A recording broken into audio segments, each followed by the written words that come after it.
ये कहानी प्रगति नाम की एक लड़की की है। प्रगति दिखने में बहुत ही सुंदर थी, लेकिन प्रगति बेचारी बहुत गरीब थी। वो अपनी माँ शारदा के साथ एक छोटे से घर में रहती थी। शारदा अपना घर चलाने के लिए जादूनगर गांव के बड़े सेठ मोहन लाल के घर नौकरानी का काम करती थी।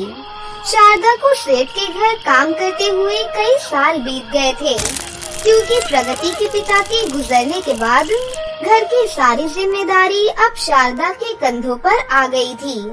वहीं प्रगति और सेठ की बेटी मौनी दोनों हम उम्र थी, लेकिन मौनी में बहुत ज्यादा घमंड था। जब कभी ज्यादा काम करने की वजह से शारदा की तबीयत खराब हो जाती, तो वो अपनी जगह अपनी बेटी प्रगति को काम करने के लिए भेज देती थी। ऐसे ही एक सुबह, अरे आज तू आई है प्रगति, शारदा कहाँ पर है?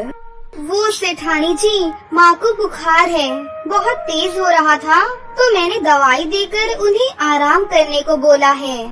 प्रगति ने हाँ में सिर घुमाया और घर के कामों में लग गई। लेकिन वही मौनी, जो कि पहले से ही प्रगति से जलती थी, क्योंकि मौनी दिखने में ज्यादा सुंदर नहीं थी और प्रगति उससे बहुत ज्यादा सुंदर थी, और उसकी जलन का यही कारण था। इसलिए वो कहती है, आज माँ का हाथ आया है, अभी माँ से इसको डांट पड़वाती हूँ। माँ, माँ, कहाँ है आप माँ?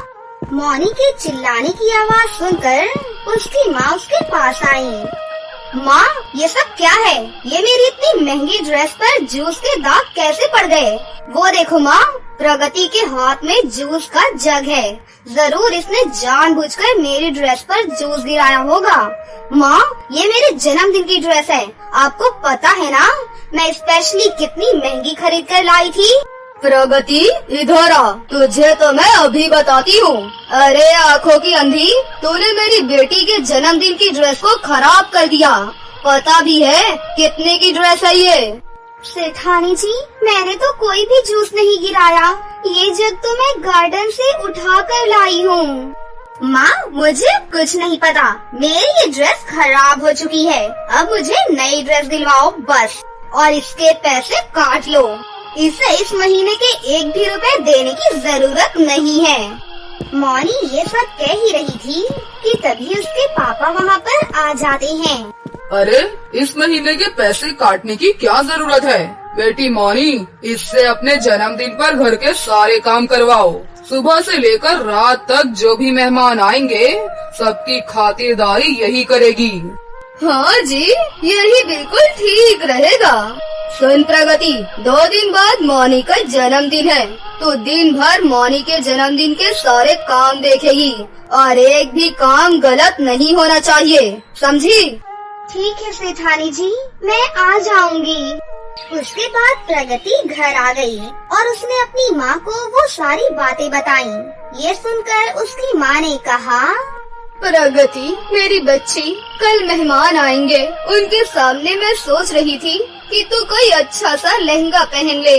मेहमानों के बीच पुराने कपड़े पहनते अच्छा नहीं लगेगा बेटी, लेकिन तेरे सारे कपड़े तो किनारों से फट गए हैं और तेरे पास कोई लहंगा भी नहीं है। वही तो माँ, मेरे पास तो कोई लहंगा ही नहीं है जो मैं पहनकर जा सकूं। छोड़िए ना माँ, पुराने कपड़े पहनने में कौन सी बुराई है। बहुत रात हो चुकी थी। प्रगति अपने आंगन में बैठी थी, उसकी आंखों से आंसू बह रहे थे। तभी प्रगति की नजर एक तितली पर जाती है, जिसके पंख एक झाड़ी में फंस गए थे, और वो तितली उस झाड़ी से अपने आप को छुड़ाने की कोशिश कर रही थी।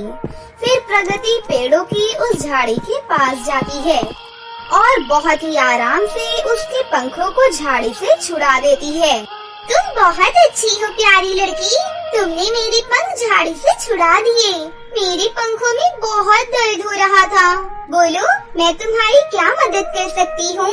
मैं देख रही थी कि तुम वहाँ बैठी हुई कब से रो रही थी, पर मैं तुम्हारे पास नहीं आ सकी क्योंकि मेरे पंख यहाँ झाड़ियों में फंसे हुए थे। मुझे बताओ तुम्हारी उदासी का कारण क्या है? तुमने उदास मन होते हुए भी मेरी तरफ ध्यान दिया, इसलिए मैं तुम्हारी मदद करना चाहती हूँ। प्यारी तितली, कल सेठानी की बेटी मौनी का जन्मदिन है, पर मेरे पास पहनने के लिए कोई लहंगा ही नहीं है, इसीलिए मैं बहुत उदास हूँ। बस इतनी सी बात, मैं तुम्हारे लिए फूलों का लहंगा तैयार करती हूँ, तुम उसे पहन कर जाना, तुम बहुत सुंदर लगोगी। अभी रुको जरा। फिर वो नन्ही सी तितली इधर उधर मंडराती है और देखते ही देखते प्रगति के हाथ में बहुत ही सुंदर फूलों का लहंगा आ जाता है, जिसे देखकर प्रगति बहुत खुश हो जाती है। प्यारी तितली, ये फूलों का लहंगा तो बहुत ही सुंदर है। शुक्रिया प्यारी तितली। इसके बाद वो तितली वहाँ से उड़ गई। इतना सुंदर लहंगा मिलने से प्रगति बहुत खुश थी। प्रगति ने घर के अंदर जाकर वो लहंगा अपनी माँ को भी दिखाया। शारदा भी फूलों का इतना सुंदर लहंगा देखकर बहुत खुश हो जाती है। अरे वाह प्रगति, ये फूलों का लहंगा तो बहुत सुंदर है। देखना, मेरी बच्ची पूरी पार्टी में सबसे सुंदर लगेगी। अब तुम्हें सोने जाना चाहिए, नहीं तो सेठानी जी गुस्सा करेंगी अगर तुम सुबह में लेट हो गई तो। ठीक है माँ, आप भी सो जाओ, मैं भी सोने जा रही हूँ। फिर अगले दिन मौनी का बर्थडे था। पूरा घर गुब्बारों से सजा हुआ था और सारे मेहमान भी आ गए थे। प्रगति भी अपना सुंदर सा फूलों वाला लहंगा पहनकर पार्टी में आ जाती है। वहीं मौनी अपने एक फ्रेंड अर्जुन से बात कर रही होती है। अर्जुन दिखने में बहुत ही हैंडसम और अमीर था और वो मन का अच्छा और बहुत ही शांत था, इसलिए वो मौनी की झूठी शान बान पर ज्यादा ध्यान नहीं देता है। Thank you so much Arjun, तुम नहीं जानते तुमने यहाँ आकर मुझे कितनी बड़ी खुशी दी है। रुको, मैं तुम्हारे लिए कोल्ड ड्रिंक मंगवाती हूँ। अरे प्रगति, इधर आना। प्रगति कोल्ड ड्रिंक की ट्रे लेकर वहाँ पर आती है, लेकिन मौनी का फ्रेंड अर्जुन प्रगति को ही देखे जा रहा था। लेकिन मौनी पहले ही समझ चुकी थी कि अर्जुन का ध्यान प्रगति पर है, इसलिए वो जानबूझकर प्रगति को नीचा दिखाने के लिए उसके पैर में अपने पर्स से कुछ मोती निकालकर जमीन पर गिरा देती है, जिसकी वजह से प्रगति का पैर फिसल जाता है और वो कोल्ड ड्रिंक की ट्रे लिए हुए जमीन पर गिर जाती है, जिसे देखकर वहाँ खड़े सभी लोग उस पर हंसने लग जाते हैं। पर मौनी ये नहीं जानती थी कि उसे ऐसा करते हुए अर्जुन पहले ही देख चुका है और मौनी को ऐसा करते हुए देखकर प्रगति उदास मन से रोते हुए वहाँ से भाग जाती है। पर उसी बीच अर्जुन भी पार्टी छोड़कर जाने लगता है। तभी उसी समय मौनी कहती है, क्या हुआ अर्जुन, तुम कहाँ जा रही हो? अभी तो केक काटना बाकी है। मैं ऐसी जगह बिल्कुल नहीं रुक सकता जहाँ किसी निर्दोष का अपमान हो। मैं अच्छे से जानता हूँ कि मौनी, तुमने उस लड़की प्रगति को जानबूझकर अपने पर्स से कुछ मोती जमीन पर फेंककर उसे गिराने की कोशिश की थी। अब से मेरा तुमसे कोई वास्ता नहीं है।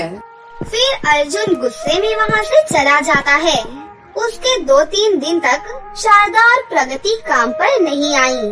प्रगति उदास होकर अपने कमरे में बैठी हुई थी कि तभी अर्जुन अपनी मम्मी पापा के साथ उसके घर आता है। आंटी जी, मैं प्रगति को बहुत पसंद करता हूँ और मैं प्रगति से शादी करना चाहता हूँ, इसीलिए मैं अपने मम्मी पापा के साथ आया हूँ। बिल्कुल बहन जी, प्रगति के बारे में जैसा अर्जुन ने बताया था, प्रगति बिल्कुल वैसे ही सुंदर है। हमें प्रगति बहुत पसंद है।